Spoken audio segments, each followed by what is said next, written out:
ሰላም እንዴት ናችሁ? እኔ ያለው እግዚአብሔር ይመስገን። አዎ በዚህ ሰዓት ቅድስት ቤተክርስቲያናችን በፈተና ውስጥ ትገኛለች፣ በሐዘን ውስጥ ትገኛለች። ጥቁር ልብስ ልበሱ ባንባልም ውስጣችን ጥቁር ነገር ለብሷል። በሐዘን ውስጥ እንገኛለን። አባቶቻችን የተቸገሩትን፣ የተጎዱትን፣ ከእሳት የተረፉትን እየጎበኙ ነው፣ ድምጻቸውን እያሰሙ ነው። እስቲ የምንመለከተው አንድ ቪዲዮ አለ።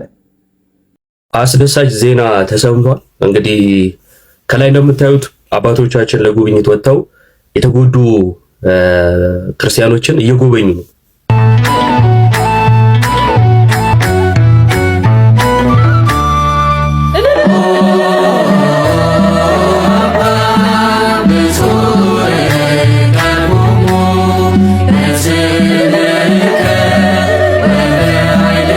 እንደምትመለከቱት የአንድ ግለሰብ ምንድነው የሆነ ቴሌቪዥን ምናምን እንዲያደርግ ተፈቅዶለት ምናምን ከዛን ፋብሪካው ላይ ተዘጋጅቶ ፕሮግራም ይሄ ሁሉ ጳጳሳት ተገኝተው እየባረኩለት ነው።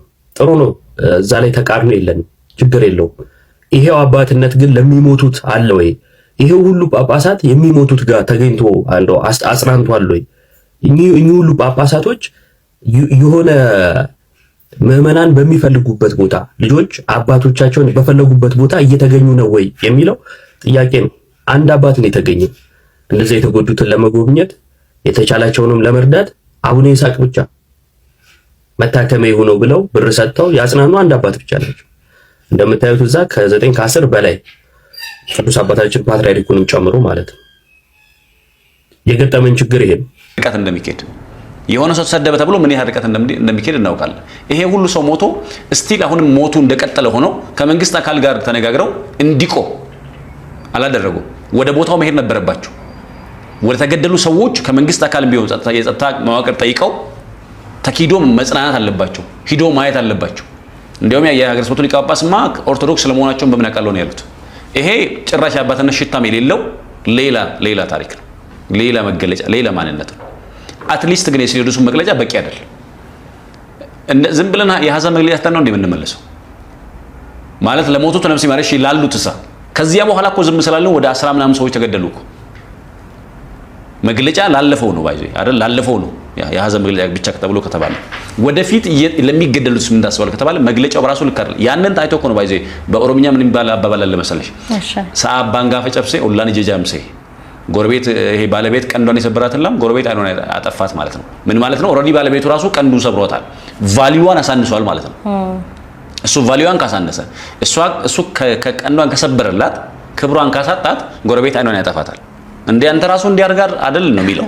ስለዚህ የቤክሳይቱ መግለጫ መላላት፣ የቤክሳይቱ መግለጫ አቅም ያጣ መሆን፣ ይሄ ጉልበት የሌለው ጠንከር ያለ ምንም ደግሞ ይሄ የምሬት እንትን ማይሰማበት በመሆኑ የዞኑ አስተዳደር ምን አለ የተጨፈጨፈ ኦርቶዶክሳዊ የለም አለ። እንግዲህ መንግስት ከመሸ መግለጫ ሰጥቷል። አርሲ ላይ ምንም የተፈጠረ ነገር የለም፣ ነገር ግን ሃይማኖትን ተገን አድርገው ሽፋን አድርገው ሊበጠብጡ ያሰቡ አካላት ናቸው ይላል መንግስት። እንዲህ ነው እየተቀበሩ እያየን፣ እግራቸው እየተቆረጠ እያየን፣ እያለቀሱ እያየን መንግስት ምንም ነገር የለም ሰላም ነው፣ ጸረ ሰላም ኃይሎች ናቸው በሃይማኖት ስም እያልን ያለው ከመንግስት ጋር እየተሸዋወድን ያለ ነው። እንደዚህ ነው። ኦርቶዶክሳዊ ገብቶላል እንዳልከ የሚባል ጠይቀው ጥያቄ አለኝ ይላል። ግን እንዴት ነህ? ሰላም ጥያቄ ለምንድን ነው ከኛ ራስ ማትወርዱት? ምንድን ነው ከኛ የምትፈልጉት? እሺ እኛ ሶስቱ ሽማግሌዎች እኛ ደብቀን ያስቀመጥናቸውን ኬት ነው ያወጣችሁት? እሱ ቤካ ይጠቅ። እኔ ግን ቤካ ጋር ያለ ስዕል እዚህ ላሊበላ የለም እኮ ኬት ነው የሚያመጣው? እኔ አሁን ወደዚህ በነሳይድ ወደዚህ ወደ ግራ ያለው ትንሽ የማሽሟጠጥ ነገር አለ ፊቱ ላይ። እግዚአብሔር ይገስጻችሁ። ይሄ እግዚአብሔር እኮ እንዲያው የሙስሊሞችን ሳይበቃ ፕሮቴስታንቶች ደግሞ እንግዲህ ጂሃድ እያወጁብን ያሉት እውነት ወንጌል ያልገባቸው ማለት ነው። ለማን እንደሚያገለግሉ የማያውቁ ማለት ነው። ለጌታ ነው የምናገለግለው ብሎ ካሰው መጽሐፍ ቅዱስ እንዲህ ይላል። አንደኛ ዮሐንስ ምዕራፍ 4 ቁጥር 8 ላይ ፍቅር የለው እግዚአብሔርን አያውቅም። እግዚአብሔር ፍቅር ነውና፣ ስለዚህ ምን እያደረጉ ነው ያሉት? እጅግ በጣም ያሳዝናል።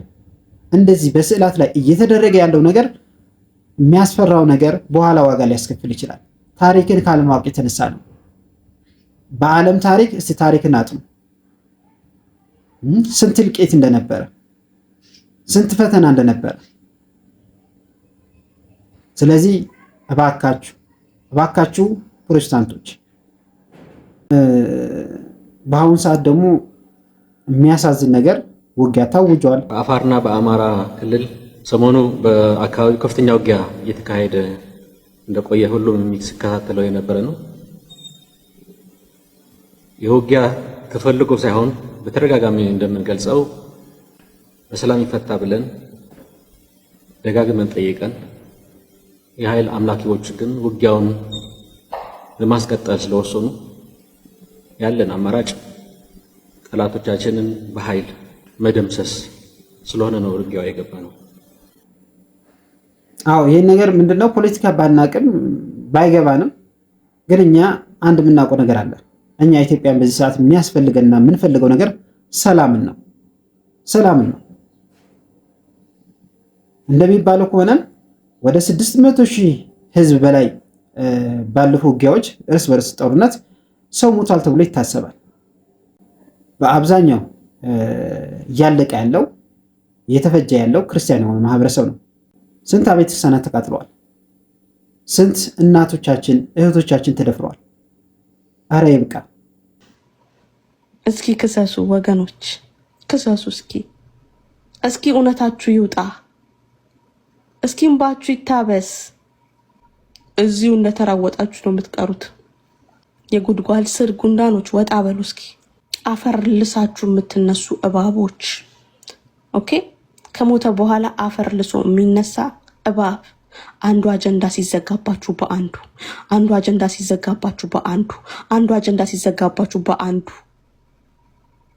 የእባብ ባህሪ፣ አፈር የመላስ ባህሪ እንትን ነው። ወንጌል ሰብኮ ሰውን ማምጣት ስለማይችሉ ነው። አንድ ደግሞ በዚህ ፖለቲካቸውም አንድም ሰው ወደ ኦርቶዶክስ ይመጣ የለም። በጋሻው ከ8 ወር በፊት ባገለገለበት ወይም አገለግላለሁ ብሎ በቆመበት ምስባክ ላይ የ5 ዓመትና 6 ዓመት ታሪክ አንስቶ ለኔ ሲዲ መቃጠል እግዚአብሔር ባሪያው ስለሆንኩ ነው ይህንን በቀል የተበቀለልኝ የሚል ፍጹም ከመጽሐፍ ቅዱስ የራቀና እግዚአብሔራዊ ምሕረት የሌለውን ሐሳብ ሲሰጥ ከ8 ወር በፊት እኮ ነው የተናገረው። ለምን ዛሬ ትናገራላችሁ ብላችሁ ግፍን 8 ወር ወደፊት ስለራቀ ግፍን ለማደብዘዝና አለመሆኑን እያወቃችሁ ልክ ካልሆነ ነገር ጋር ለመቆም የምትጣጣሩ ሰዎች እግዚአብሔር ይገስጻችሁና። በጋሻው እጅግ ጸያፍ የሆነ ንግግር አመጽን የተናገረው። ስለዚህ ይህንን ህዝብ ከቻለ ይቅርታ መጠየቅ አለበት።